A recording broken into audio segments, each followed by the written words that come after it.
بسم اللہ الرحمن الرحیم۔ بیان کیا جاتا ہے کہ کسی شخص نے ایک غلام خریدا تھا تو اس غلام نے اپنے آقا سے 3 شرطیں رکھی۔ پہلی شرط یہ رکھی کہ جب نماز کا وقت آئے تو آپ مجھے نہ روکیں گے۔ دوسری شرط یہ رکھی کہ آپ مجھ سے صرف دن میں خدمت لے سکیں گے مگر رات کو مجھ پر یہ پابندی نہ ہوگی۔ پھر تیسری شرط یہ رکھی کہ میرے رہنے کے لیے کوئی ایسا کمرہ عنایت فرمائیں گے جو میرا پسندیدہ ہو اور دوسرے شخص کو اس میں آنے کی اجازت نہ ہوگی۔ چنانچہ آقا نے غلام کی تینوں شرطیں منظور کر لیں اور غلام کو حکم دیا کہ جاؤ جا کر محل میں اپنی پسند کا کمرہ دیکھ لو، جس میں ہر کمرہ ایک سے ایک بہتر ساز و سامان کے ساتھ آراستہ تھا۔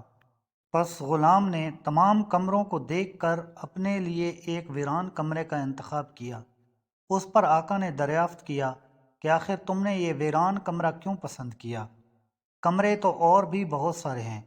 اپنے آقا کی یہ بات سن کر غلام نے جواب دیا کہ میرے آقا، شاید آپ کو معلوم نہیں کہ ویران جگہ اللہ تعالیٰ کے ذکر سے آباد ہو جاتی ہے۔ اس کے بعد اس غلام نے اسی ویران کمرے میں رات کو رہنا شروع کر دیا، اور یہ بات پہلے ہی طے کی تھی کہ رات کو غلام آزاد رہے گا۔ جب غلام کو اپنے پسندیدہ آزاد کمرے میں رہتے ہوئے کچھ عرصہ گزر گیا تو اس کے آقا نے ایک دن رات کو بزم احباب منعقد کی، اور نصف شب کے بعد جب دوست احباب رخصت ہو گئے تو مالک مکان چہل قدمی کرتا ہوا غلام کے کمرے کی جانب جا نکلا۔ کیا دیکھتا ہے کہ ایک نورانی قندیل نے اوپر سے آ کر کمرے کی خالی چھت کو گھیر رکھا ہے، اور غلام سجدے میں پڑا ہوا اپنے رب سے دعا اور مناجات میں مصروف ہے کہ اے میرے پروردگار، دن کو تو نے میرے آقا کی خدمت میرے ذمہ واجب کر دی۔ اگر یہ خدمت میرے ذمہ نہ ہوتی تو میں رات دن تیری عبادت میں مشغول رہتا، لہٰذا تو میرا عذر قبول فرما لے۔ اس کا مالک تعجب کے ساتھ صبح صادق تک اس عجیب منظر کو دیکھتا رہا۔ چنانچہ صبح ہوتے ہی وہ نورانی قندیل آسمان پر چلی گئی اور چھت بند ہو گئی۔ مالک نے اپنی بیوی سے اس کا تذکرہ کیا، اور دوسرے روز وہ مالک اور اس کی بیوی دونوں اس منظر کو دیکھنے گئے تو اس شب میں بھی بالکل وہی منظر دیکھا جو پہلی شب میں مالک دیکھ چکا تھا۔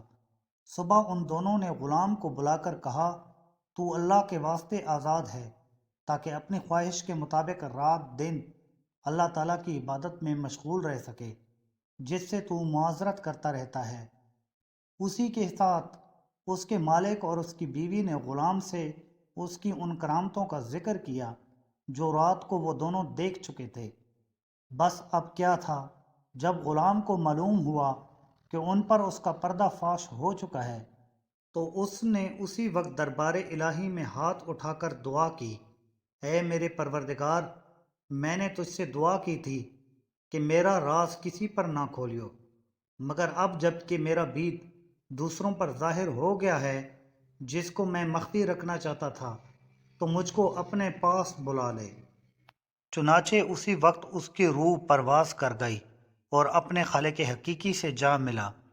اللہ تعالیٰ سے دعا ہے کہ اللہ پاک اس کی مغفرت فرمائے اور اس کے درجات کو بلند فرمائے۔ اس واقعہ سے ہمیں یہ معلوم ہوتا ہے کہ حضور صلی اللہ علیہ وآلہ وسلم نے سچ فرمایا ہے کہ جو اللہ کا ہو جاتا ہے اللہ اس کا ہو جاتا ہے۔ دیکھیے اس عالم فنا فی اللہ کی دعا کس طرح ہاتھوں ہاتھ درجہ قبولیت کو پہنچ گئی۔ اللہ تعالی ہمیں بھی اس سے سبق حاصل کرنے کی توفیق عطا فرمائے۔